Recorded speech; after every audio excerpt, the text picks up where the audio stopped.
Bueno, buenas tardes a todos y todas. Bienvenidos a esta sesión. Para quienes no me conocen, soy Mauricio Torres, el director del Departamento de Salud Pública de la Facultad de Medicina. Y hoy en la tarde, entonces, vamos a escuchar la conferencia que el profesor Giovanni Apráez ha elaborado a partir de, el trabajo que él realizó en su año sabático. El profesor Giovanni Apráez es médico egresado pues, de la Universidad del Cauca y doctor en salud pública de nuestra universidad y es miembro del grupo de investigación salud ambiental y laboral del doctorado interfacultades de salud pública. Este espacio habitualmente es del grupo de investigación y tanto el profesor Giovanni es parte del grupo. Planteamos que la sesión de hoy fuera la presentación del año sabático.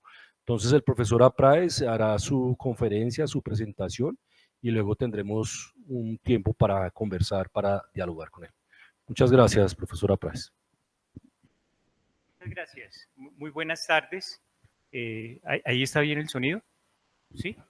Bueno, quiero agradecer inmensamente la oportunidad de poder presentarles a ustedes este trabajo, agradecer su presencia, muchísimas gracias por estar aquí, así como las personas que están conectadas vía internet. El nombre de este trabajo es César Uribe Piedrahita, Santiago Rengifo Salcedo y Héctor Abad Gómez, pioneros de la ciencia, la medicina y la salud pública en Colombia. La necesidad de su rescate como parte esencial del patrimonio cultural de la salud colombiano en perspectiva del derecho a la salud y la paz.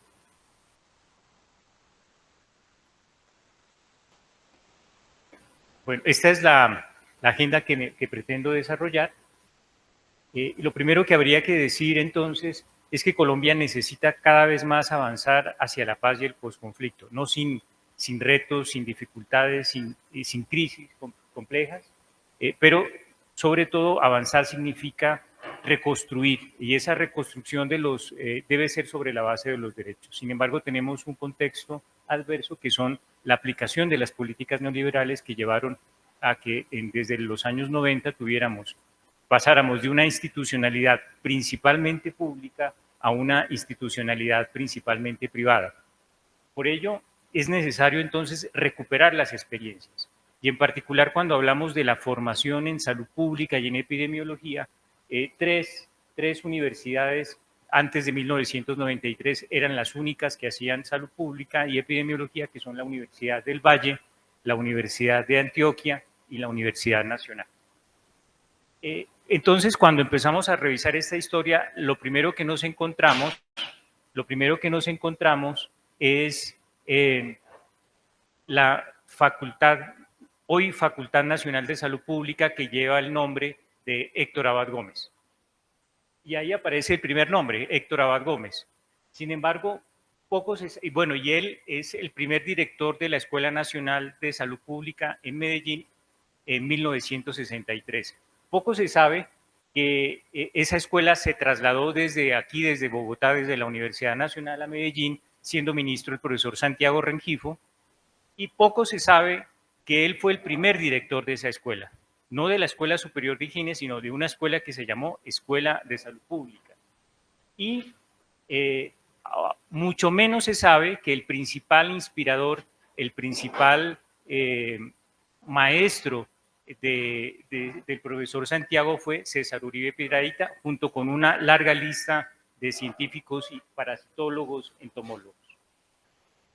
Y sobre el profesor César Uribe Piedrahita sí que se sabe menos. Vamos a ver ahora en algunas imágenes que él es el primer director del instituto, de lo que hoy es Instituto Nacional de Salud, en ese momento Laboratorio Nacional de Higiene, que empieza como institución pública en 1926, siendo él el primer director. Bueno, ya lo detallaré más adelante. Entonces, cuando nos dedicamos a la salud pública y a la epidemiología, para tener sentido, razón de ser, identidad y compromiso, necesitamos la memoria. Necesitamos recuperar la escuela y estos nombres ocupan un lugar fundamental. dentro de una, repito, una larga lista de personas que tenemos que recuperar.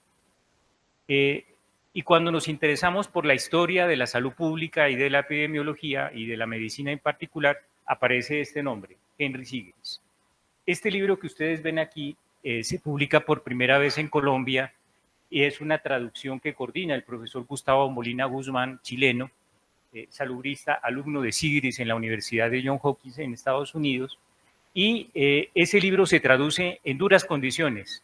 Mientras estaban encarcelados en una de las cárceles llamada Cárcel de los Médicos durante la dictadura de Pinochet, el profesor logra salir y llega aquí a Bogotá en 1974 y se publica este libro. Como parte de mi trabajo de doctorado de salud pública, en 2007 se logró 30 años después la publicación, la segunda edición y la primera edición chilena gracias a la Universidad Bolivariana. El año pasado, por la colaboración entre el doctorado de Interfacultades de Salud Pública y la Universidad de Lanús, Nacional de Lanús en Buenos Aires, Argentina, se logró esta edición, primera edición digital. Bueno, y el profesor Sigris entonces dice, mire, permítame explicar, aquí está recibiendo el premio del doctorado honoris causa en literatura y dice, mire, permítame explicar cómo un médico se dedica a la historia de la medicina y la sociología. Es bastante raro esto, entonces permítame hacerlo, pero sobre todo rendir memoria a mis maestros. Y bueno, entonces con la modestia y sobre todo, permítame a mí explicar cómo llegué a estos nombres. En el caso de César Uribe Piedrahita, mi profesor de anatomía, auxiliar de Darío Cadena, el profesor José María Delgado Paredes, es profesor, repito, de anatomía, y él me habla del enorme impacto que le causó a él conocer a César Uribe Piedrahita. Él era estudiante del liceo anexo a la Universidad del Cauca, y en la Universidad del Cauca los estudiantes tenían prohibido entrar a la biblioteca. Una vez que se cerrara la puerta no se podía entrar ni salir, quien no iba a los actos religiosos era castigado, y había grandes letreros en las paredes que decían silencio. Cuando llega el doctor Uribe, entonces las puertas se abren permanentemente, los estudiantes pueden entrar a la biblioteca, ya no se castiga disciplinariamente a quienes no van a los actos religiosos, y los letreros se cambian por aquellos que decían silencio por otros que decían alegría. Y eso nos da una idea de la dimensión humanística que tenían estos personajes. En el caso de Héctor Abad Gómez, varios de mis profesores me hablaron de él. Mi primer libro de medicina antes de empezar los estudios fue un libro que se llama Teoría y Práctica de la Salud Pública, publicado unos meses antes de su asesinato en Medellín. Y en el caso del profesor, de César, de Santiago Rengifo Salcedo, yo conozco su nombre solamente en el posgrado gracias al profesor Alberto Alzate.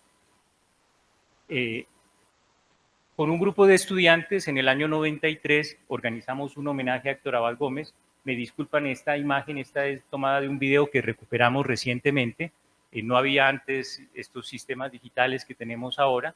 Y en ese evento nos acompaña la familia del doctor Abad, su hijo, su esposa, su hermano, Javier, sacerdote, el exdecano de la Facultad de Medicina en la Universidad del Cauca, Jorge Cohen Salas, Carlos Gaviria Díaz, Saúl Franco Agudelo, también la profesora Silvia Bler, que no aparece en la fotografía, dos hermanas, dos de sus hijas, y aquí estoy yo con mucho pena.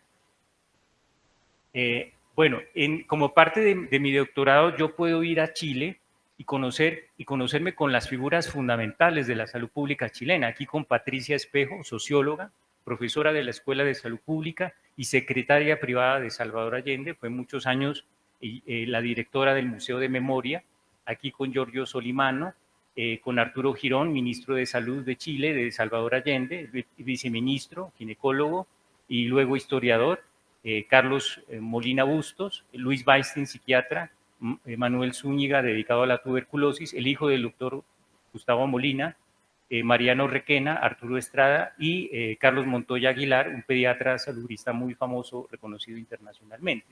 Bueno, además de otras, conocer en detalle, digamos, programas de salud pública, puedo conocer a Patricio Evia, pediatra salubrista, que él fue el promotor, el impulsor de la unidad de patrimonio cultural.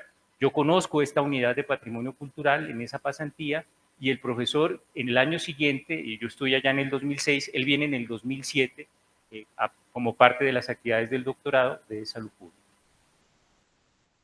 Bueno, tengo la posibilidad también de estar en Argentina y aquí conozco a Mario, aquí estoy con Mario Testa, y en Italia con Giovanni De Plato, psiquiatra italiano, que fue alumno de Franco Basaglia, que es el líder promotor del movimiento de libertad terapéutica. La libertad nos cura.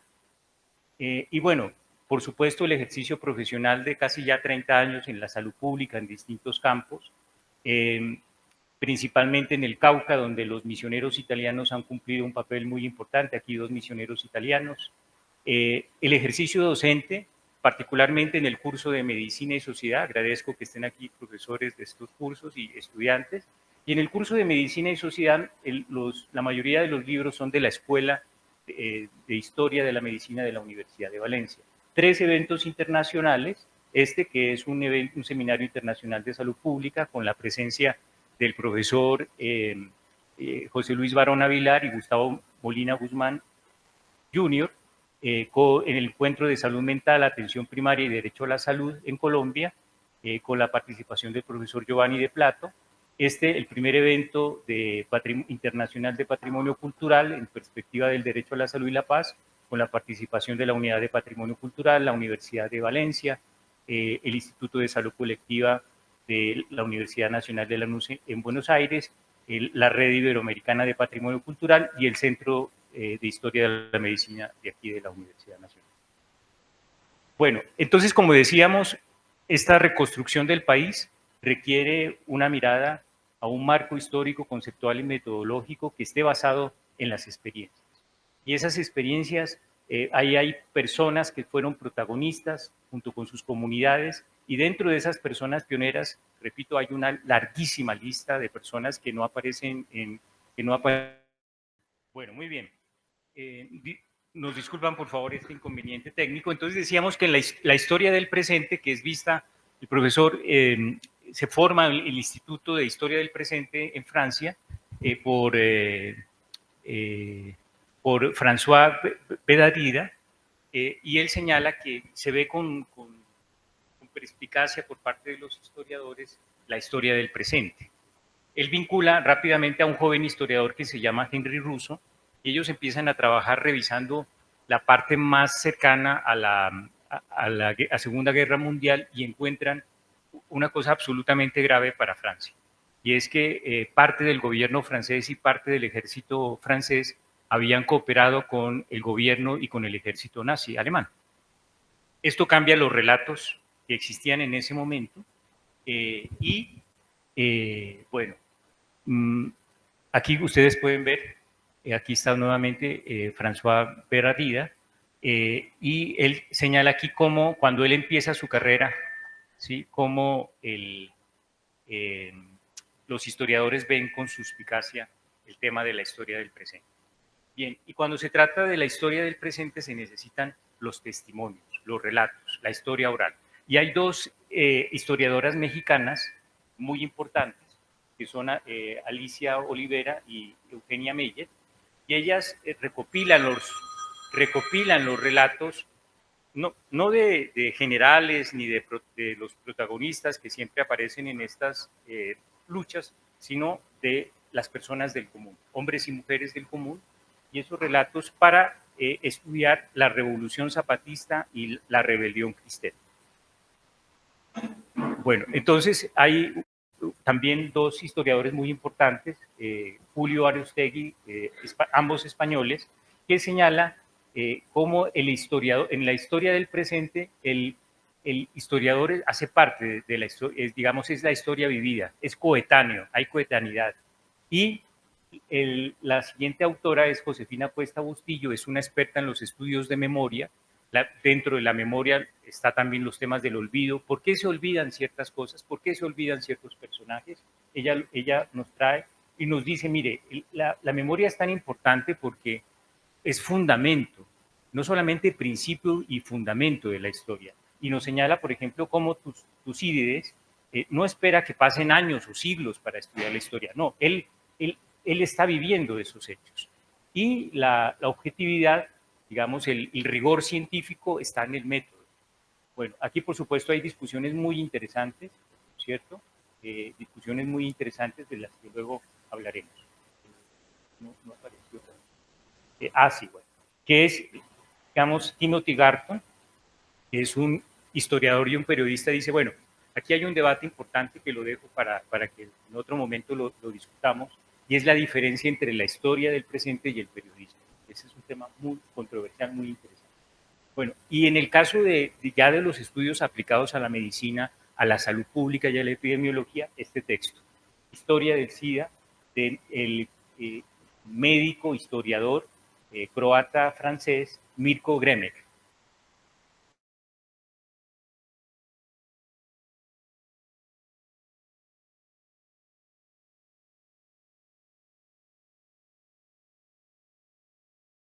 Y en tercer lugar tenemos la historia de los lugares de la memoria. En este proceso que contábamos del síndrome del Vicky, que cambia el relato histórico francés, pues eso los lleva a una gran crisis de identidad.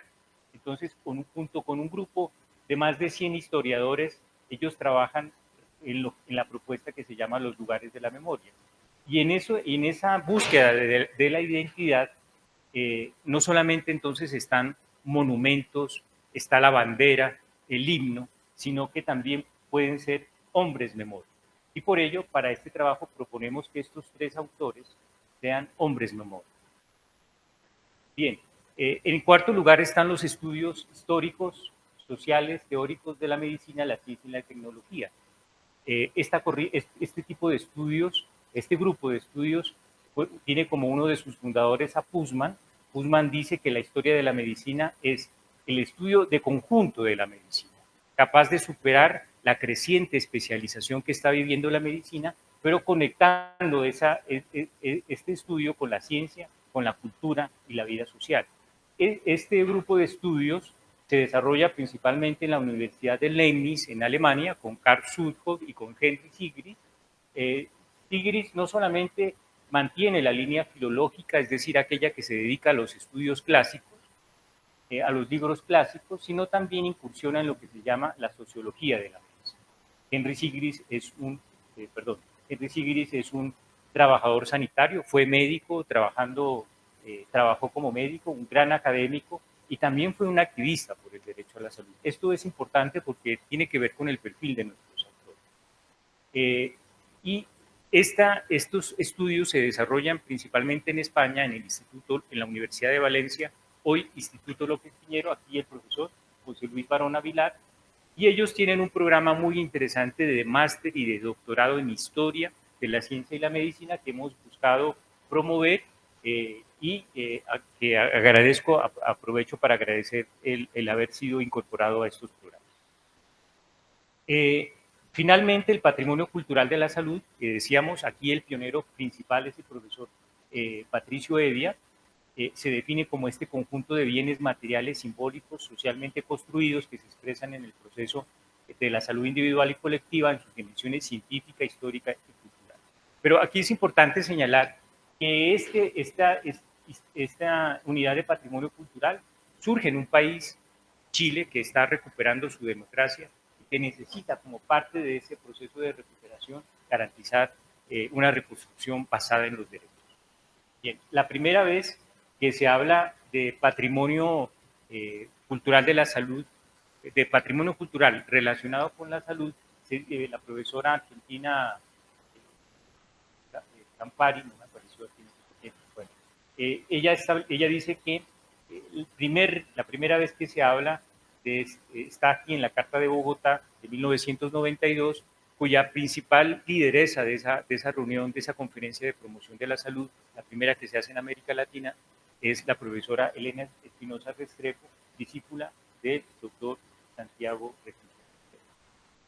Bueno, ellos tienen una gran tradición, ya más de 20 años de unidad de patrimonio cultural, con eventos, con recuperación de personajes. Aquí el libro de Tegualda Monreal, una de las mujeres salubristas más importantes de América Latina, pionera de los estudios del aborto, y bueno, como ustedes ven, también una política nacional de recuperación del patrimonio cultural de la salud. De tal manera que pues este trabajo busca contribuir a la recuperación de la obra de estos tres pioneros en una perspectiva que contribuya al derecho a la salud y a la paz basada en esa recuperación y fortalecimiento del patrimonio cultural de la salud. Y como 4 objetivos específicos, el primero, caracterizar las posibles fuentes que permitieran, en segundo lugar, construir perfiles de manera integrada, ¿no? Porque estamos hablando de una escuela, que es lo importante, no un personaje de manera aislada, sino de una escuela, y con 2 retos importantes: articular este trabajo a la creación de una red colombiana de patrimonio cultural vinculada internacionalmente, y finalmente articular este trabajo a la creación de una propuesta de agenda que incluya elementos de la política nacional de patrimonio cultural de la ciudad. Bien, tengo problemas porque no me alcanza a aparecer todo el texto, pero bueno. Entonces, cada uno de esos objetivos tienen, bueno, son estas fases, 4 fases, las veremos ahora.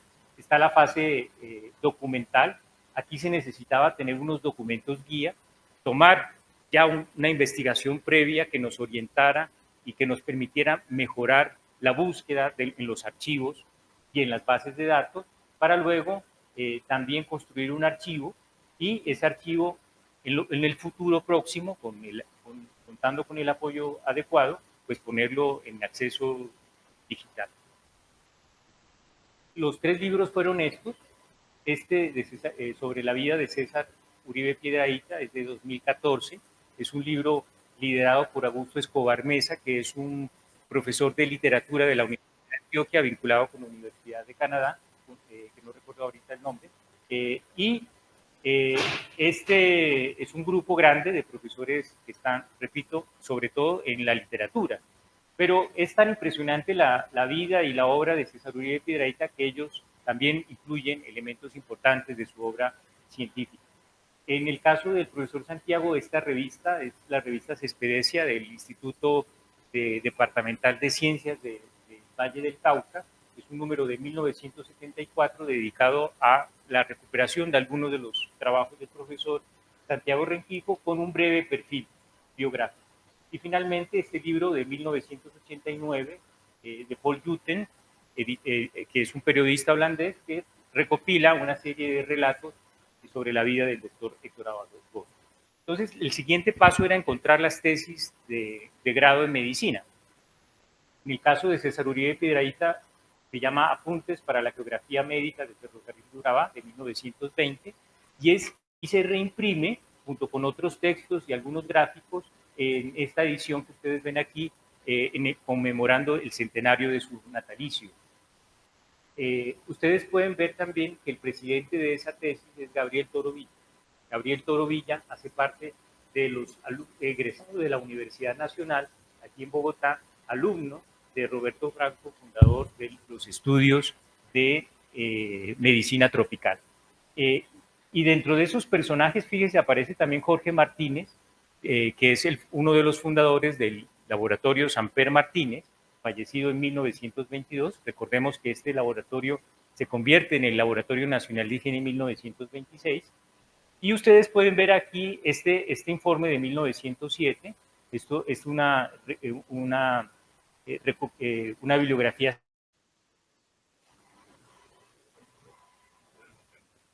Bueno, entonces decíamos el Herbario Nacional, ¿cierto? Y la obra literaria, la novela Toa, Caribe. Él escribe, siendo rector de la Universidad del Cauca, escribe Toa, los relatos de la serie, y aquí tiene una obra también. Bueno, de manera muy interesante se encuentra este proyecto de reforma universitaria, que tiene 2 elementos esenciales. Aparece aquí la reforma universitaria, pero aparece, no sé si se alcanza a ver aquí, el papel fundamental que debe cumplir la mujer. como proyecto de ley presentado por César Uribe. Estas son la correspondencia de ya como rector de la Universidad de Cali. Ustedes ven el estado lamentable que se encuentra y este es el primer informe que entrega el Ministerio de Educación, un enorme déficit. Crea la revista de la Universidad del Cauca en 1932, la revista de la Universidad de Antioquia y también apoya esta publicación estudiantil, donde aparece Antonio García Nocha, de quien más hablaremos más adelante. Bueno, en esa rectoría logra vincular a Angelito Calera, pedagogo español, él es el director de la Casa de los Estudiantes. Activamente el tema de la ciencia aparece en las obras de arte y en particular logra que el profesor Uribe señala el artículo de Reina que es frustrado director de la Escuela de Bellas Artes, que es una obra muy conocida. Y también, fíjense, el teatro todo esto es obra de Uribe. Hace esta discusión a los bancos de la C, este Cuba, y de White, se filma, se recogen elementos para los museos. Fíjense de manera tan importante la emisora de la Universidad del Cauca, una de las primeras en el continente americano. Bueno, esta es parte de la obra. Esta es cortesía del doctor Juan Manuel Rengifo, aquí presente, muchas gracias. Y esta es una cortesía de Mariela Osorno también, muchas gracias y saludos, que está conectada en internet. Este es el laboratorio CUP, ¿sí? Aquí participa Carlos Uribe Lince.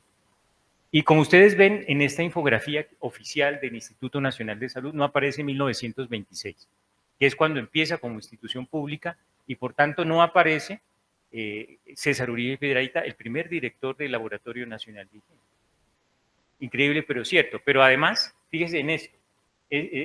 Aquí el profesor asume la rectoría de la Universidad del Cauca, estando en comisión, porque él era el encargado de la cátedra de parasitología en la Facultad de Medicina de la Universidad Nacional, ¿no? Bueno, y vemos el profesor Santiago Rengifo en la Escuela de Salud Pública de la Universidad Nacional. Esta es una foto cortesía del profesor Fernando de la Hoz. Y bueno, y las visitas que se realizaron. Aquí vemos las primeras auxiliares en el departamento, auxiliares de enfermería en el departamento de Nariño. Esto es en la Universidad del Valle, el centro de documentación, que tiene elementos fundamentales para la epidemiología de la historia del cáncer en Colombia. Si hay alguien que se interese en estos temas, tiene que reconocer estos personajes, Pelayo Correa, Nubia Muñoz, etc. Bueno, el Instituto Materno Infantil, aquí con el profesor Luis Carlos Méndez Córdoba, presente aquí en el auditorio, donde existen obras de arte bellísimas como esta, se sabe todas las historias, y una escuela, ¿no es cierto? Una escuela del que hace parte y su maestro, Santiago Correa Guerrero. Bueno, la visita al Instituto Nacional de Salud, a la Biblioteca Nacional de Salud, pues es el Estino Mutis, tienen realmente unas colecciones impresionantes en riesgo, con mucho riesgo. Bueno, fíjese aquí, logramos hacer este es el perfil integrado. Vemos que ellos participan en la educación, en la academia, en la investigación, son trabajadores sanitarios, están en el internacionalismo médico, tienen un papel como en el compromiso ciudadano, comunitario y político, son pioneros en el ambientalismo, en la ecología y en el arte y la cultura, ¿no? Por perfil polifacético realmente impresionante que vale la pena destacar. Aquí el doctor Santiago Rengifo, director y fundador del Instituto Roberto Franco. Esto es muy importante, lo veremos a continuación. Digamos, avanzando con estos personajes, con estos perfiles, y repito, la importancia de la escuela, aquí vemos una serie de tesis, y dentro de estos personajes aparece Ernesto Osorno Mesa, con una tesis, fíjese, ya pensando en programas de salud pública en esta época, esto realmente es impresionante. Y aquí está César Uribe Piedrahita como su director de tesis, ¿no? Repito, dentro de una larga lista de parasitólogos, científicos, biólogos, etc. En los temas de educación, el profesor Santiago ocupó un lugar muy importante. Aquí está Abraham Horowitz reconociendo ese papel. Aquí lo vemos en alguna fotografía de la universidad, del archivo de la Universidad del Valle, y el profesor Santiago logra que la ley 52 de 1948, que se cree la Reserva de la Macarena, hoy Parque Nacional de la Macarena, ¿sí? Y fíjese esto, repito, esta es la ley 52 del 48, pero fíjese en esto, ley 57 de 1963, dice que el Instituto de Enfermedades Tropicales y la Reserva de la Macarena se deben incorporar a la Escuela de Salud Pública en la Universidad Nacional. Y hoy en el Departamento de Salud Pública, así como se está recuperando el Hospital San Juan de Dios, el Hospital Materno Infantil, nosotros en el Departamento de Salud Pública debemos recuperar este papel aquí con la sede de Villavicencio y esa reserva. Esto particularmente importante, ¿no? Muy, muy importante, y quizás adelante lo comentemos. Bueno, ustedes ven aquí el perfil, el currículum vitae del profesor Santiago Rengifo, ¿no? John Hopkins, también cursos en Harvard, funcionario de la Fundación Rockefeller, bueno, en la división de malaria, director y fundador del Instituto Roberto Franco, profesor y jefe de nuestro departamento, y director de la escuela. Ustedes ven aquí la papelería de la Escuela de Salud Pública, Universidad Nacional. Bueno, igualmente impresionante el profesor Héctor Abad Gómez con sus distintos libros. Esto es de 1962. Este es el libro que yo hacía referencia, el primer libro que yo conocí, Cartas desde Asia. Este es un manual de tolerancia que se publica de manera póstuma. Y bueno, digamos, la tarea del profesor Uribe con promotoras de salud, con la epidemiología de la violencia, con la revista Viento Nuevo, la Fundación Futuro para la Niñez, la defensa de derechos humanos, etcétera, etcétera. Una larguísima lista de actividades que hacen que él sea un personaje realmente meritorio para la salud pública colombiana. Y aquí en esta misión muy importante para el país, que es la misión Curie, este es un economista canadiense que se quedó a vivir en Colombia. Ustedes pueden ver que el profesor Héctor Abad Gómez está trabajando en el ministerio, ahí también aparece Jorge Bochel Manrique. Y por parte de Estados Unidos, responsable de salud, Joseph Montaigne, el fundador de los Centros de Control de Enfermedades. Es decir, aquí está la historia de la epidemiología. Bueno, otros textos sobre Héctor Abad Gómez que han sido publicados. Y bueno, hablábamos del papel de las mujeres en el caso de la parasitología, siguiendo esa tradición de César Uribe Piedrahita, y con el profesor Augusto Corredor aparece la profesora Miriam Consuelo López, en el caso de Santiago Rengifo, la profesora Elena Espinosa Restrepo, y en el caso del profesor Héctor Abad Gómez, Silvia B. Trujillo.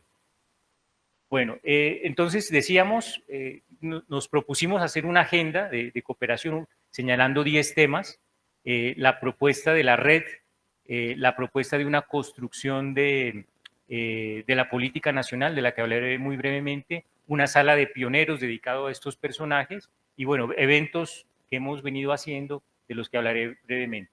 Estos son los ejes que se proponen en la agenda. Me perdonan, aquí no sé, aquí tenemos un problema se sobrepuso, estaba muy bien antes, pero bueno. De todas maneras, aquí lo importante es señalar dentro de estos 10 puntos, aquí aparecen los museos y también lo que se ha denominado la cultura material de la ciencia. Vincular estos temas a la formación, las bibliotecas, los archivos, la vinculación, por ejemplo, no solamente con los estudiantes de medicina, de carreras de salud, sino también con arquitectura, también con ingeniería biomédica. Los ingenieros biomédicos necesitan los aparatos, conocer la historia, y esa historia de los aparatos médicos puede ayudar a crear nuevos. La vinculación con registros, sistemas de información, y la parte todo sin ciudadanía y sin comunidad activa defendiendo el patrimonio cultural, pues no hay nada que hacer. La red que hemos propuesto es una red conformada por instituciones, por grupos académicos investigativos y por un componente muy importante, ciudadano comunitario, en una organización regional.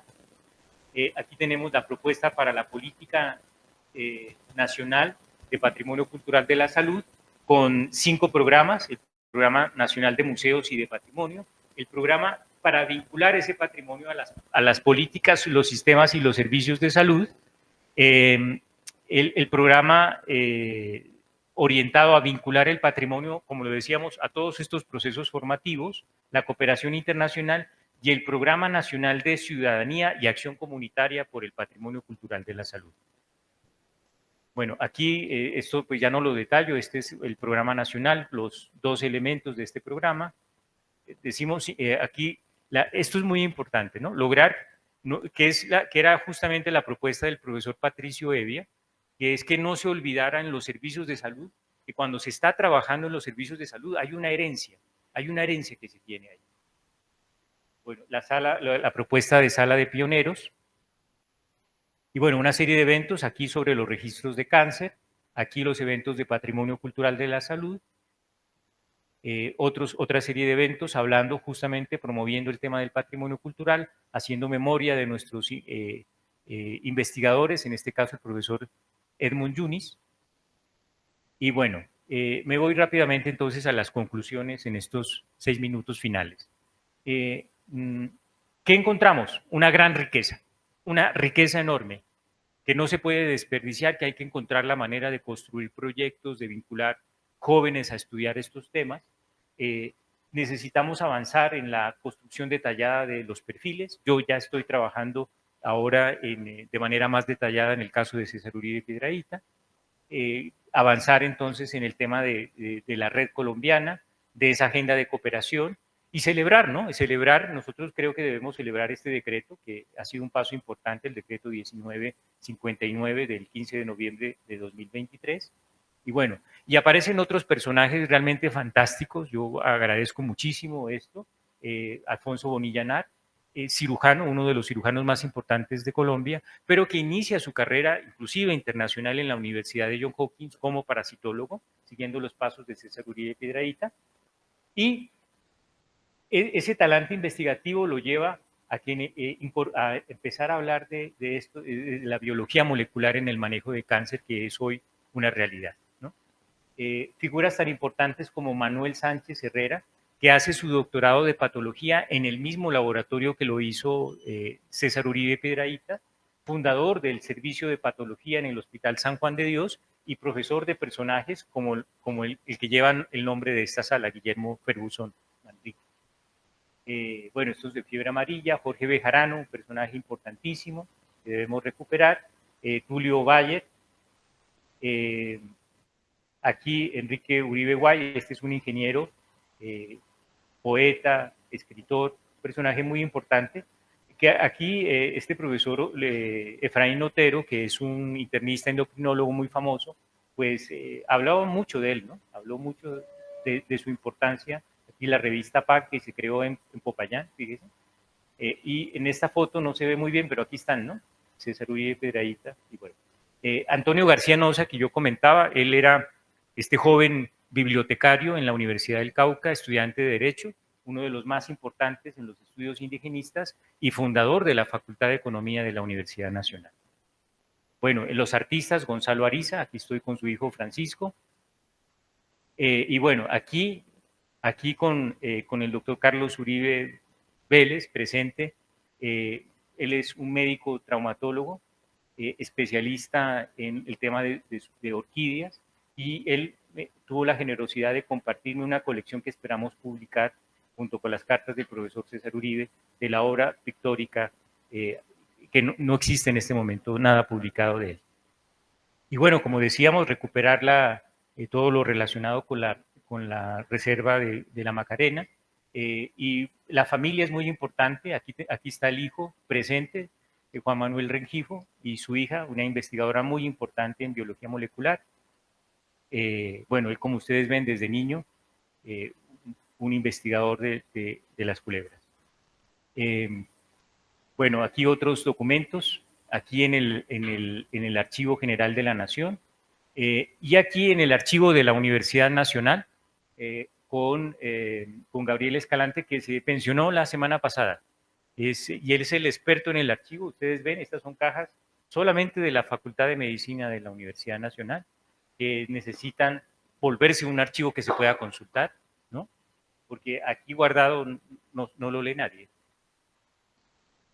Y bueno, termino entonces. Nos habíamos comprometido a hacer este evento y con la colaboración del Departamento de Salud Pública, del doctorado, se logró hacer este evento y aquí está el profesor Antonio García, de manera que, bueno, solamente me resta agradecer al Departamento de Salud Pública, a la familia, al programa de máster y doctorado en Historia de la Ciencia, en particular a los profesores José Luis Barona Vilar y Antonio García, a la Red de Patrimonio Cultural de la Salud Iberoamericana y a los compañeros del Semillero Bienestar Vital y, por supuesto, a ustedes por acompañarme hoy en esta socialización de este informe de año sabático. Muchas gracias.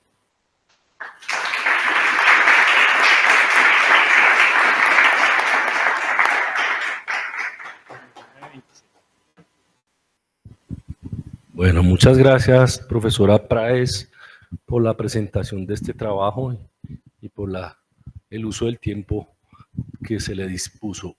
Bien, tenemos un espacio para dialogar, para poderle hacer comentarios a la profesora Praes, para, si se quiere hacer comentarios adicionales, nos han dicho que acá hay familiares de algunas de las personas que aparecen aquí en la exposición, entonces bienvenido sus intervenciones. Entonces no sé quién quiera comentar, preguntar algún aspecto.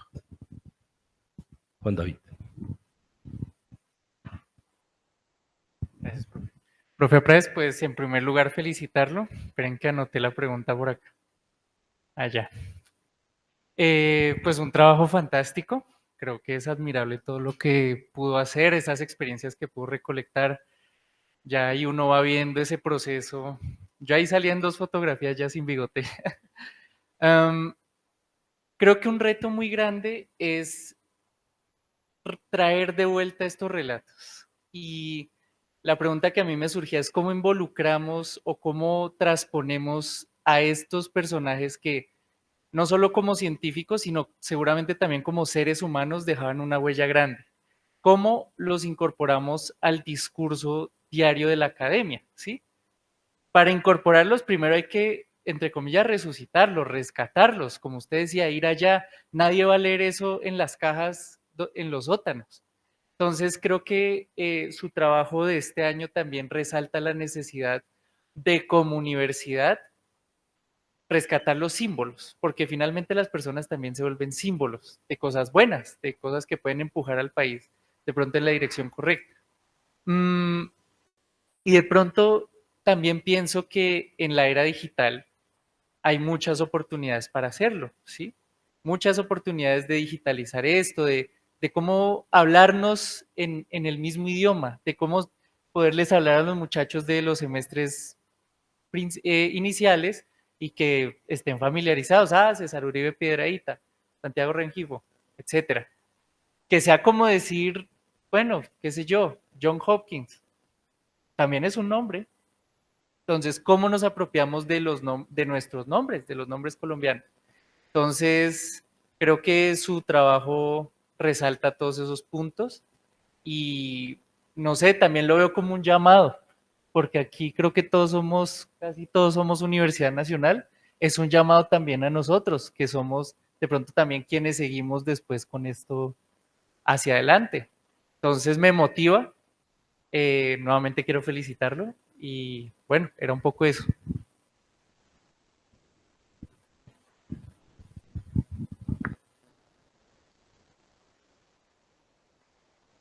Bueno, muy bien, gracias Juan David por el comentario. ¿Alguien más quiere hacer algún comentario? Adelante.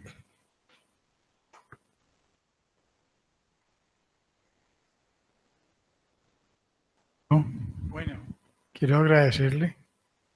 Me alegra haberlo conocido y que usted se haya metido en este bailado. Me parece muy bonito. Y pues agradecerle que mi padre no ha muerto todavía. Creo que va a durar mucho más. Y eso lo emociona a uno mucho. Porque es un legado que pues yo he recibido.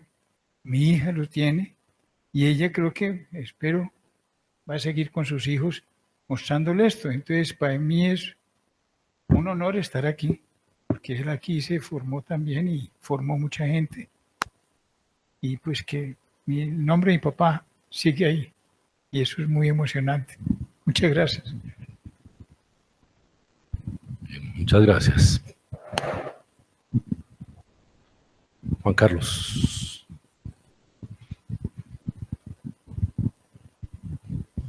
Bueno, lo primero que debo hacer es pues felicitarlo por su trabajo.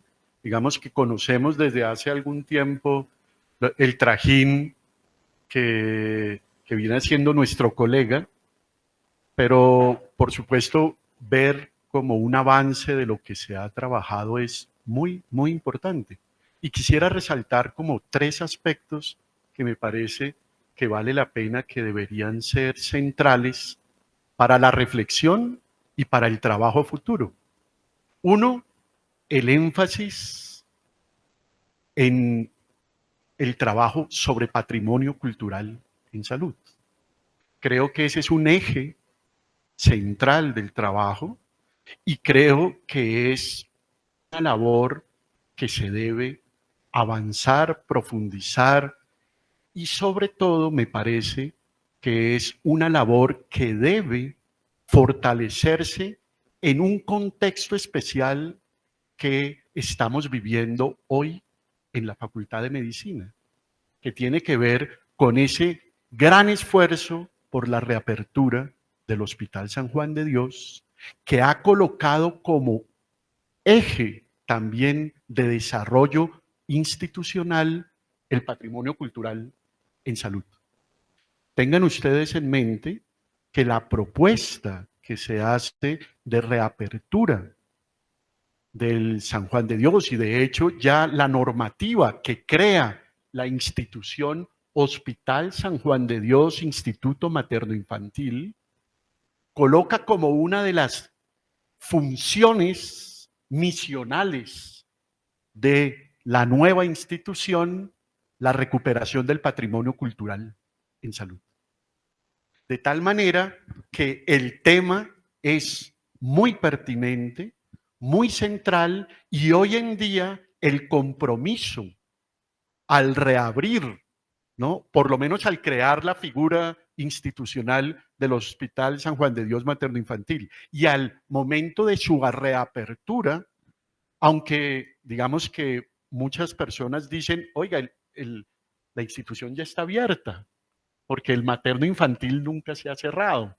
Entonces, esa figura institucional que ya está abierta porque el Instituto Materno Infantil nunca se cerró, tiene como misión el fortalecimiento, la recuperación del patrimonio cultural de salud. O sea, ya es un trabajo que debemos hacer como institución, no solo por interés personal de algunas personas. Eso me parece que es muy importante porque le da un contexto especial al trabajo, pero también le da, Giovanni, una responsabilidad a usted muy importante, porque tiene que ayudarnos a trabajar esa área específica que se convierte en área misional, institucional. Lo segundo que quiero resaltar es que el trabajo de Giovanni, digamos que elabora una historia especial porque se realiza a partir del rescate de las personas como tales, los personajes. Ese es algo muy llamativo e importante, y digamos que debo confesar que mi propia manera de hacer historia no es esa, ¿no? Yo me formé más en una, digámoslo así, en una perspectiva de historia más estructural. Pero por supuesto, aún haciendo una historia más estructural y demás, la tensión aparece en los trabajos históricos en cómo, en todo caso, las perspectivas políticas, ideológicas, culturales, la dinámica social, institucional y demás, en todo caso es agenciada por personas concretas. en momentos concretos. De tal manera que toda historia se construye a partir de esa tensión, de la comprensión del papel de las personas, de los individuos, ¿no?, concretos, en entornos culturales y sociológicos más amplios. Y claro, Giovanni, con su trabajo, nos recuerda permanentemente la figura de las personas. O sea, las personas son importantes y tienen trascendencia, pero por supuesto están atadas a su época, están atadas a las dinámicas más amplias, políticas, culturales, sociales. Y ahí entiendo que, digamos, la propuesta de Giovanni es, aunque le interesan mucho los personajes, y en ese sentido lo que está encontrando es algo fundamental, yo les confieso, a mí me encantaría hacer biografías, pero me parece una labor difícil, difícil, ¿no?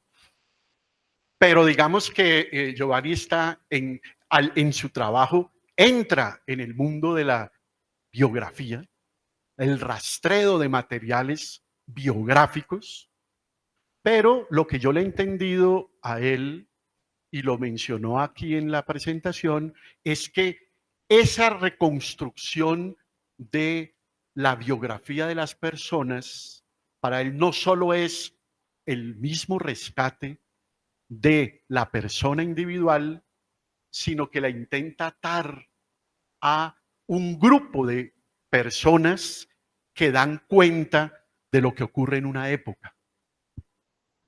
Es que estaba buscando ahorita, eso tiene un nombre en los estudios sociológicos, pero se me olvidó cómo es el nombre. Es que yo no sé si es prosopografía o algo así. Pero bueno, que es el esfuerzo no solo por el trabajo biográfico, sino al encarar, al poner en relación lo que le pasa a una persona especial con su entorno de conocidos, con el entorno de contemporáneos, con gente que es afín y está trabajando en temas alrededor, se generan unas tendencias que explican en mucho lo que ocurre a nivel cultural, institucional y más ampliamente en términos de desarrollos sociales específicos. Y entonces, claro, Giovanni ubica a los personajes como parte de una historia, claro, cada uno en una institución específica, pero como parte de la historia de la salud pública colombiana en especial. Y con eso quiero terminar. Me parece que este trabajo resalta en gran medida, pues, el trabajo que debemos hacer para fortalecer la historia de la salud pública nacional. Es claro que tenemos una historia detrás de nosotros. Es claro que hay personas importantísimas que han, digamos, forjado nuestro departamento, los departamentos de salud pública en otras universidades, el trabajo de los ministerios y las secretarías de salud en el país. Es decir, tenemos un acumulado muy importante que nos ayuda a explicar los alcances que tenemos, pero también nuestras limitaciones, nuestras falencias, nuestras tendencias, y esa forma parte de una historia que no está todavía profundamente estudiada ni contada, ¿no? Entonces, este trabajo se inserta en esa propuesta de construcción de una historia de la salud pública nacional. Algunos de nosotros hemos explorado algunos aspectos de esa historia, pero claro, Giovanni no, digamos que entre otras, Giovanni tiene la obsesión del historiador, ¿no? Yo tengo más bien la dispersión del sociólogo. Pero ese trabajo es muy importante para la recuperación misma de la historia de la salud pública. Pero al presentarnos estos personajes en contexto de salud pública, Giovanni nos va ligando a otras historias posibles. Por ejemplo, por supuesto, no es posible hablar de Héctor Abad o hablar de César Uribe Piedrahíta solo en el contexto de la salud pública, porque ellos participaron profundamente en las facultades de medicina. Y esa historia de la Facultad de Medicina, digamos, también tiene otra dinámica especial. Y me llama la atención, con esto ya cierro, lo que usted encuentra frente a una figura que para mí ha sido muy, muy importante en mi formación. Yo, siendo estudiante, pues hice muchas cosas, ¿no? Y participé en mucha dinámica estudiantil. Y en medio de ella encontré alguna vez tirado por ahí en la calle 19, arriba de la Séptima, cuando esa calle era el sitio donde los estudiantes de la Nacho íbamos a conseguir libros, ¿no? Encontré un librito muy chico que se llamaba Una vía socialista para Colombia. Y a mí me impactó, pues me llamó la atención y lo conseguí, lo compré. Esa era la ventaja por la 19, porque uno lograba comprar los libros a muy bajo precio y no tenía que dejar de almorzar. Y entonces me llevé el libro, lo devoré en una noche y por supuesto ese fue el tema que les puse durante 3 meses o 4 a mis amigos de los grupos estudiantiles. Y yo les hablaba del autor del libro Una vía socialista para Colombia. Ese autor se llama Antonio García Nosa. Y luego empecé a rastrear a este personaje, un personaje fascinante, fascinante. No les cuento más porque aquí podría detenerme, pero luego la conversación con ese personaje que en el momento cuando yo estaba de estudiante casi nadie se acordaba de él, a pesar de haber sido muy importante para la Facultad de Economía. Pero hubo como una época en que digamos, lo olvidaron a la fuerza, y además era un personaje tan polémico que nadie lo rescataba, ¿no? Ninguna fuerza política lo rescataba, más allá de un amigo que tenía, que fue el que, digamos, lideró el proceso que recogió Carlos Rugeles y que permite que hoy exista la colección Antonio García Nosa y pues las nuevas ediciones de la obra de este personaje. Pero un personaje fascinante, fascinante. Entonces, claro, me llama la atención cómo usted encuentra desde su indagación en campos específicos, en salud pública, parasitología y demás, nexos con estos otros personajes. Pero me hace pensar en las redes intelectuales que generaban estos hombres, ¿no? Entonces, eso es importantísimo. Muchas gracias, Giovanni. Listo, Juan Carlos, gracias por el comentario. Discúlpame que quiero también hacer un comentario para que lo recojas, un poco en la línea que ha dicho el profesor Juan Carlos, porque sí, a mí también me llama la atención, digamos, la forma, el enfoque desde el cual tú te paras para hacer historia, ¿cierto? Yo no soy historiador, pero digamos que cuando me he aproximado a la historia, me paro más, digamos, en la orilla de Juan Carlos, de no verla exclusivamente desde el personaje, sino desde el proceso. Eso no quiere decir que la historia no la hagan seres humanos y los personajes no aparezcan, pero son formas distintas de aproximarse a la historia y de reconstruirla. Pero te quiero preguntar una cosa, Giovanni, porque en la exposición aparece eso. Es decir, tú mencionas 3 personajes que son su acción está fundamentalmente en la primera mitad del siglo XX, que confluyen en un campo que es la salud pública, pero tú haces mención que el tema no son los personajes exclusivamente, sino la escuela, pero no queda claro cuál es la escuela que proponen. Es decir, en términos de la escuela de salud pública, ellos tres, en qué puntos se encuentran, cuáles son las líneas comunes que proponen en términos de una escuela de salud pública para el país. Creo que eso un poco, porque uno quisiera finalmente ver cómo es que esos tres personajes tienen un punto de conexión que en la presentación tuya no se ve tan claramente. Gracias.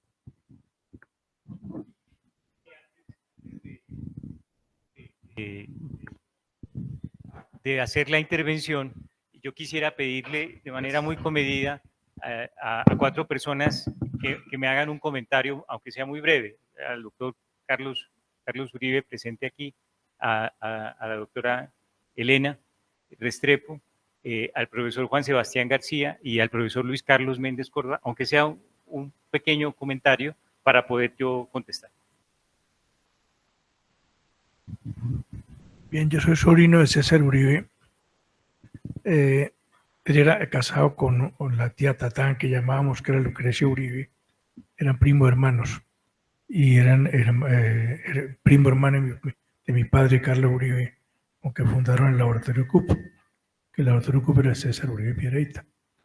El laboratorio CUP se quemó en el 9 de abril y perdieron todo lo que tenían, y después, con unos préstamos muy grandes, volvieron a reactivar el laboratorio CUP en la calle 51 más o menos, en la carrera 13 y 14, era toda la manzana prácticamente. Era inmenso. Yo recuerdo que yo era muy niño y oía jugar todavía cuando estaba allí. El laboratorio CUP después lo vendieron a la primera, empezaron a hacer en drogas genéricas. Ese laboratorio en este momento es de ellos. Bueno, eso por un lado. Por otro lado, César Uribe, hubo tal vez alguna cosa que no solamente dijo el hombre, sino hablaba 3 idiomas. Hablaba español, francés y alemán, y por eso tradujo muchas de las obras alemanas al español. Fuera de eso, César Uribe, que era también le gustaban las orquídeas, precisamente tenía una finca que se llamaba La Orquídea, en Sasaima, que fue donde yo aprendí a gatear. Él tenía, y más que todo, casi todo lo que tenía era cattleyas, pero era espectacular las orquídeas que habían allá. Cuando murió César en el año 51, mi tía Lucrecia vendió la finca y se fue a vivir a Medellín. Mi papá le ayudó a vender ellas cosas. No dijo alguna cosa que es importante. Cuando estaba en el Cairo, él estuvo 3 veces en el Cairo haciendo también lo mismo que hacía la medicina. A él lo llevaron un día prácticamente secuestrado a ver al mariscal Rommel. El mariscal Rommel era el zorro del desierto, que le dio un paludismo cerebral, y César lo curó y le dijo: mire, yo no tengo que pagarle, pero entonces le voy a dar algunos de mis trofeos de guerra. Y le dio 2 espadas que te trae las fotos hoy para que las tuvieras. Son una espada del año 1000 y otra espada que es un alfanje árabe antiquísima también. Él estuvo allá en esa parte también, y no existe ningún comentario de eso. Yo creo que es importante. Ese dato de que haya ido a ver a Rommel es una cosa supremamente importante en la vida de él. Por lo demás, sabía hacer de todo. Desafortunadamente yo tenía 8 años cuando él murió, pero todavía recuerdo todas las acuarelas que hacían, que yo te di algunas fotos de las acuarelas que tengo. Tengo una colección importante de acuarelas de César, y era una maravilla, y todo lo hacía bien. Era increíble. Pero tal vez no más. Gracias.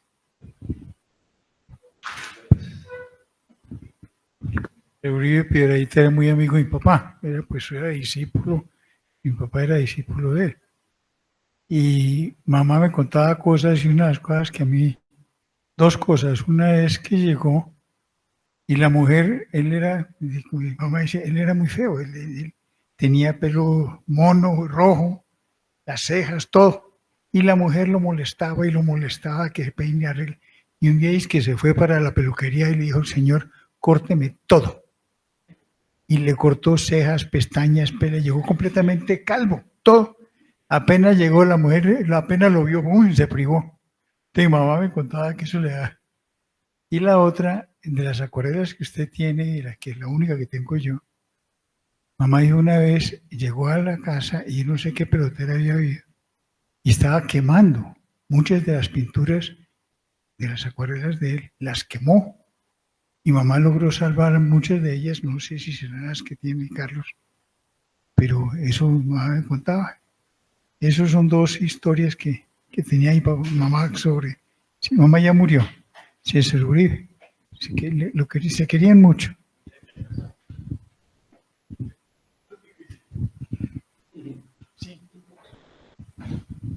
Bueno, pues mucho gusto de verte, Juan Manuel. Pues bueno, yo hasta donde entiendo, Santiago, tu papá, era el padrino de mi madre, que es Elena Espinosa Restrepo. Entonces, digamos que ahí había un vínculo familiar. Es más, según relata mi mamá en esas memorias, Santiago fue el inspirador para que ella estudiara medicina a los 16 años en el año 50. Creo que eso es, digamos, como una de las cosas como notorias. Y yo sí pienso, pues yo pensaba como en varias cosas de la reflexión. Una, que me parece que el trabajo de Giovanni de años ha rendido como una cierta reverencia a un legado que ha sido desconocido históricamente en Colombia, pero además creo que tiene que ver con un tema cultural nuestro. Yo creo que eso tiene que ver también como con el colonialismo y eso, que precisamente nosotros valoramos, inclusive cuando vemos la historia de la salud pública, es la historia de la salud pública anglosajona, en su mayoría.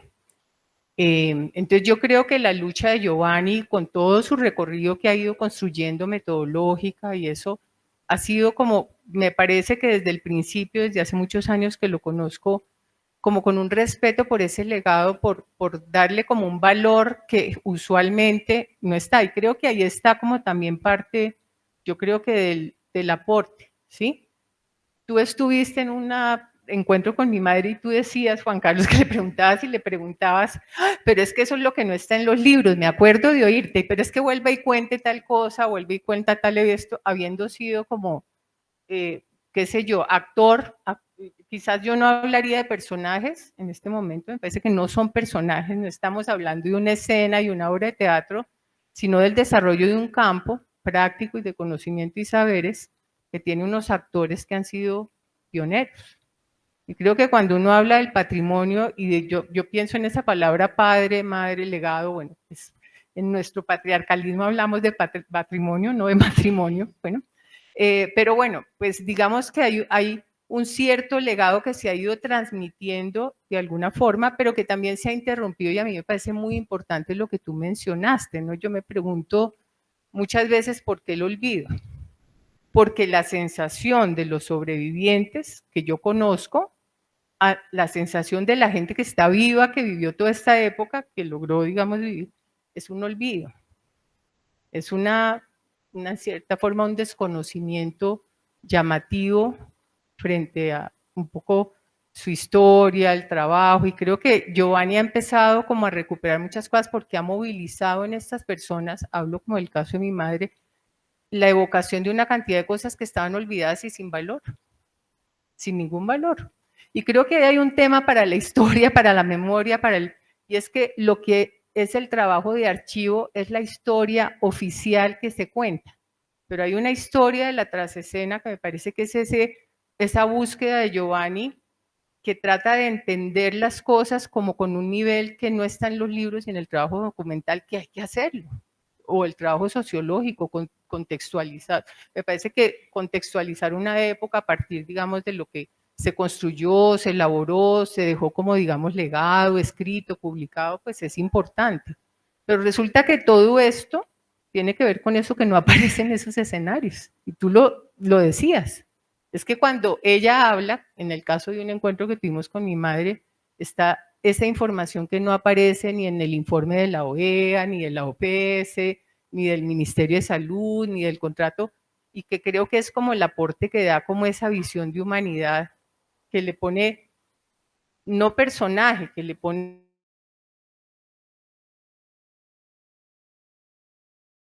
es importante. Yo, por ejemplo, pienso, mi padre también ha sido pues un pionero de la historia de la medicina en Colombia, en el tema, en el campo de la patología, y en la historia de vida de mi padre, que murió en el 2009 y nació en el 25, aparece toda la historia de la patología en Colombia en el siglo XX. O sea, mi papá empezó con anatomía patológica y terminó en inmunoperoxidasas en el NIH. Al final de sus días. O sea, creo que uno podría, a través de una historia de vida, entender inclusive el desarrollo de una disciplina en un periodo y un contexto determinado. Y creo que eso, por ejemplo, es otro camino importante.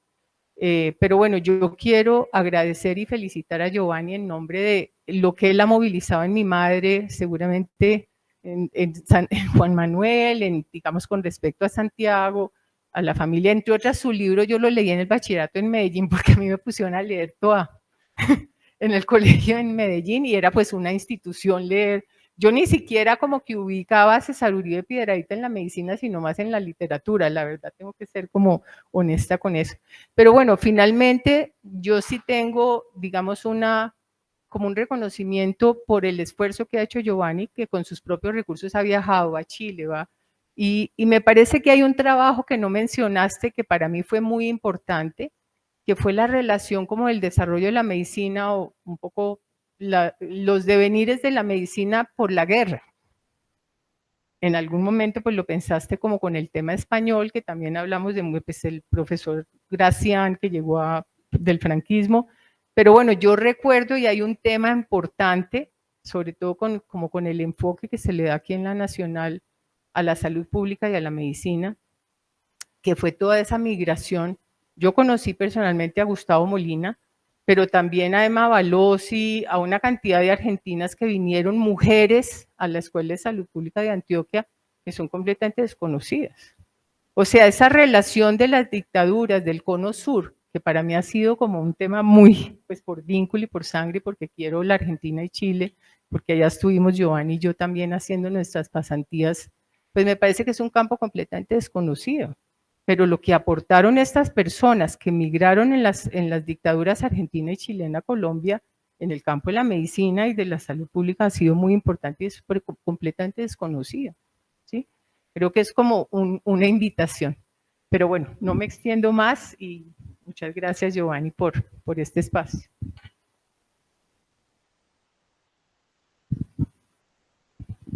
Bueno, profe, muchas gracias por el espacio y realmente agradecerle por el trabajo y la generosidad que siempre ha tenido en compartir muchos de los hallazgos y de las cosas que le han llamado la atención dentro de todo este proceso. O sea, yo aprovechando un poco que hay un público joven, quisiera de pronto preguntarle un poquito más en el sentido de esa historia del presente, ¿sí? Porque pues uno podría estar tentado a mirar de para atrás y tenemos como facultad 157 años, muchas historias y realidades de esta naturaleza y el equivalente en todas las otras escuelas que usted mencionaba, ¿sí?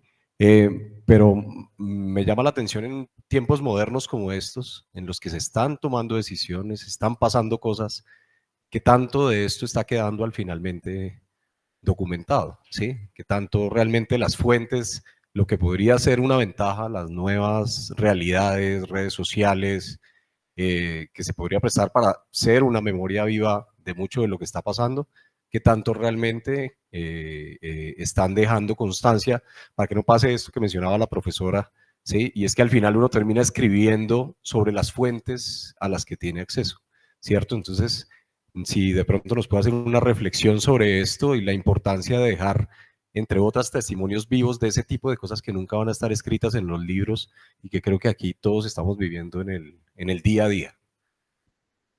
De nuevo, gracias por el trabajo y por compartirlo.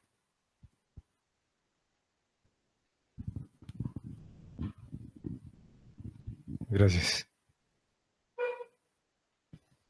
Bueno, Luis Carlos Méndez Córdoba, médico general de la Universidad del Quindío.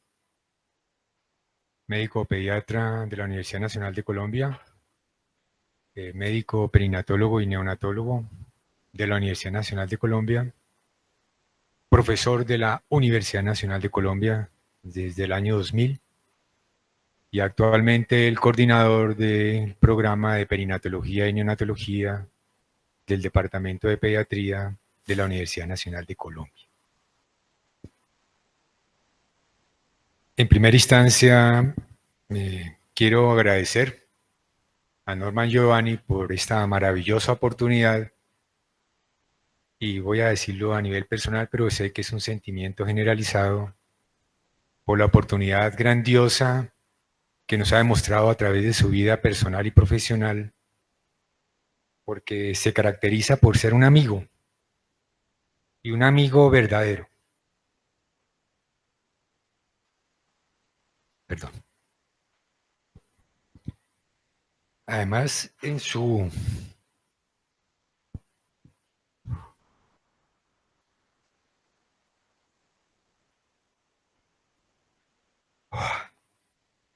humildad y generosidad demuestra lo que es ser un compañero.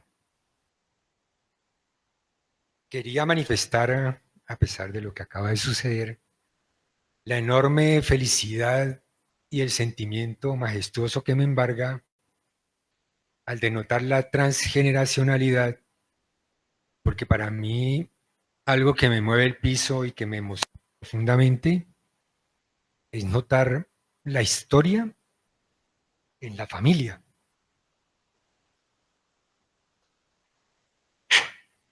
Cuando se denotó en los comentarios que se hicieron ese aspecto de familia, me sucedió lo que me está sucediendo ahora.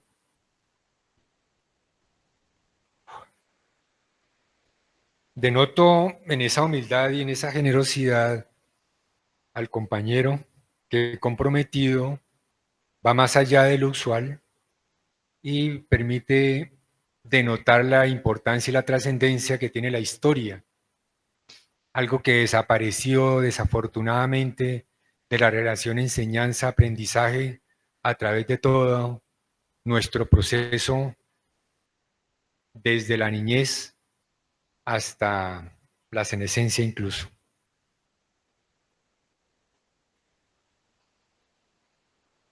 Para hacer un comentario y denotar la importancia de la familiaridad y la trascendencia, tuve un momento maravilloso en el cual Norman Giovanni y yo fuimos a visitar a mi maestro humano, como le digo yo, mi profesor de profesores, el señor doctor Santiago Correa Guerrero.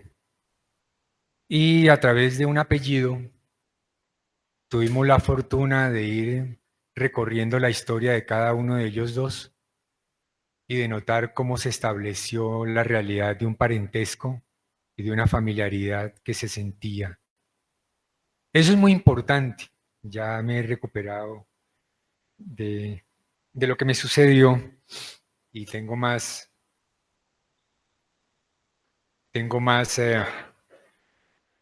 posibilidades de poder hilvanar en medio de los sentimientos y la emoción que embarga eso.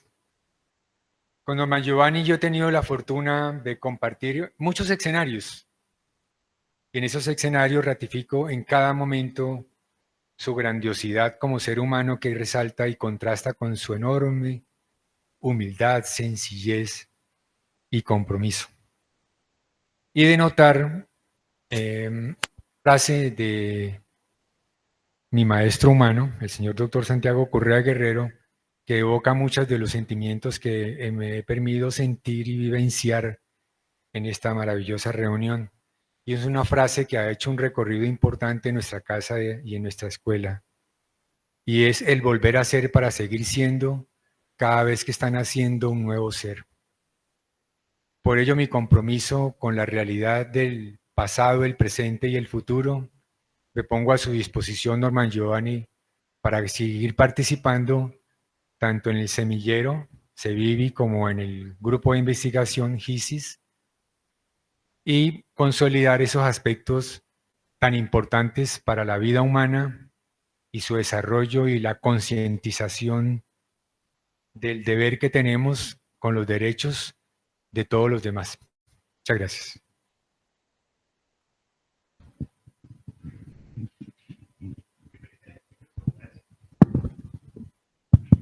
Bueno, yo voy a referirme rápidamente a agradecer sus intervenciones. Realmente, pues me siento muy agradecido.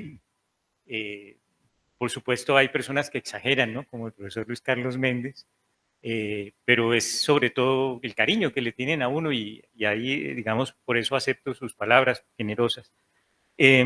Bueno, yo primero lo que tendría que decir es que yo tengo, profesor Juan Sebastián, mucha tranquilidad, ¿sí? Digamos, me faltan un poco, alrededor de 10 años para pensionarme, pero tengo la tranquilidad de ver personas, profesores jóvenes como usted que se acaban de vincular a la universidad y de jóvenes investigadores como Juan David Caicedo, que además se ha puesto el corbatín en homenaje al profesor Santiago, no sé, que es interesante porque tenemos ahora podemos mirar la fotografía que tenemos en la oficina.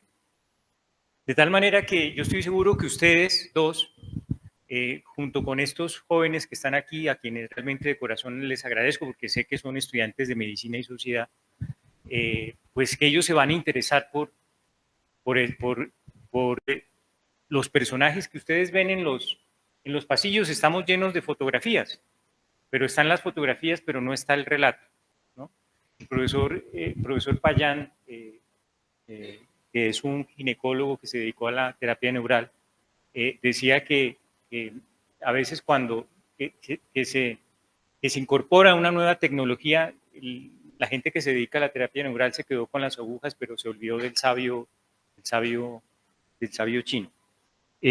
Bueno, en segundo lugar, yo creo que hay un compromiso para trabajar que estas cosas que hemos venido encontrando, que en realidad es un patrimonio, que realmente el valor no solamente es que se quede aquí, y eso lo hablamos con el profesor Torres, él me insistió en que él necesitaba que esto se conociera, ¿no? Y por tanto, pues vamos a trabajar, estoy en ello, en un blog que ponga esta información al servicio de todas las personas. ¿Qué nos hace falta? Nos hace falta avanzar en un archivo de historia oral. Hay varios profesores del departamento que ya nos acompañan que se pudieron haber entrevistado como lo hacen los argentinos, ¿sí? Y yo creo que eso vale la pena entrevistar a las personas. Hay varios que podemos entrevistar todavía y que ese testimonio será muy importante. Será precisamente para la gente que va a poder investigar seriamente estos temas de la historia.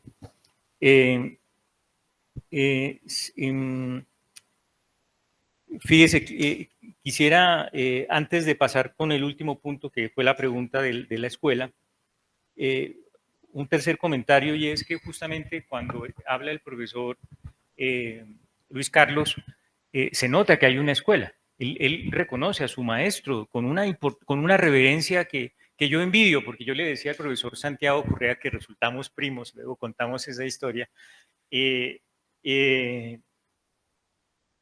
Pues nosotros en salud pública estamos huérfanos, porque esos grandes maestros, recuerden que cómo murió Héctor Abad Gómez, él murió asesinado, ¿sí?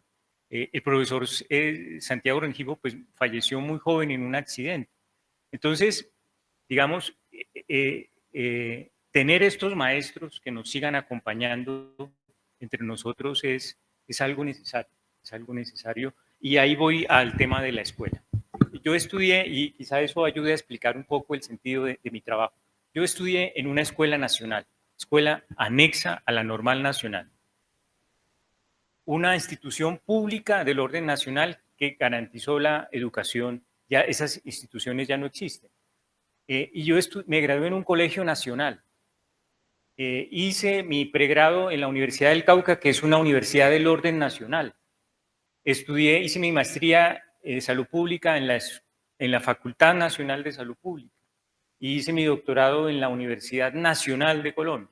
Bueno, ya digamos, tanto la maestría, sobre todo el doctorado, ahora todos se paga con universidades privadas, pero independientemente de eso, yo no creé esas, perdón, yo no creé esas instituciones, gracias, muy amable. sino que hubo otras personas que, que yo ni siquiera conocí y de las que yo me beneficié. Yo estudié en Medellín, en la Escuela Nacional, en la Facultad Nacional de Salud Pública, pero yo no conocía a Héctor Abad Gómez. ¿Sí? Entonces, este sentido que ellos tuvieron de pensar en nosotros, de pensar en las nuevas generaciones sin nosotros existir siquiera. Entonces, fueron personas realmente muy especiales que recuperarlas. Nosotros somos profesores de epidemiología con el profesor Juan Sebastián, el primer profesor de epidemiología en la Universidad Nacional de Santiago Rengifo. Eso es importante saberlo. Y él dice en este artículo que yo creo que vale la pena cómo formarse en salud pública, los médicos, los médicos, las médicas, cómo se deben formar en salud pública. Y ellos inventaron los programas de salud comunitaria urbana y rural, programa de medicina familiar en la Universidad del Valle, urbano, ¿sí? Que se hacía en Siloé, y el programa de atención rural en Candelaria. Y así como surgieron las promotoras rurales, tanto en el Valle como en... De tal manera que ellos tenían una visión y precisamente por eso yo decía, antes de 1993, solamente estas 3 universidades públicas ofrecían la formación de posgrado en salud pública y en epidemiología. Digamos, personajes como los que yo he conocido, como el profesor Alberto Alzate, que fue profesor del profesor Fernando de la Hoz, ¿sí? Y que toda su vida se dedicaron a ayudar a formar personas. Y yo creo que ahí hay un sentido muy importante. Me dedico también a un tema de que es la ecología médica, y para mí leer al profesor Santiago Rengifo hablando de la importancia que tiene para un estudiante de medicina, muchas gracias, muy amable, un estudiante de medicina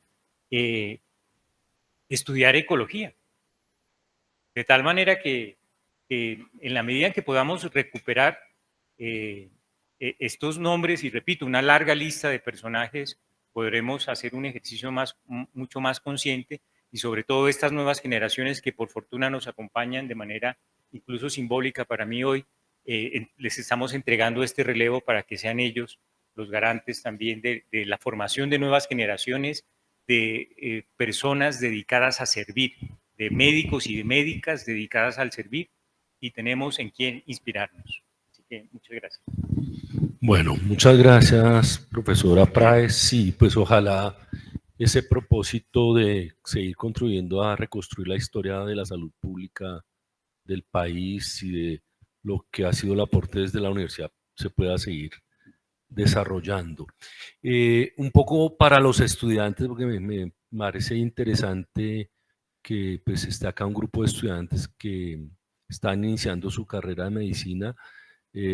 Creo que pues el trabajo que hace el profesor Praes les puede servir, ser útil, en tanto, digamos, aparecen unas referencias, unas personas que hace muchas décadas pensaron en los problemas de salud del país y buscaron dar respuesta de diversas maneras, y yo creo que eso es muy importante tenerlo en la referencia a la formación de uno como médico o como médica.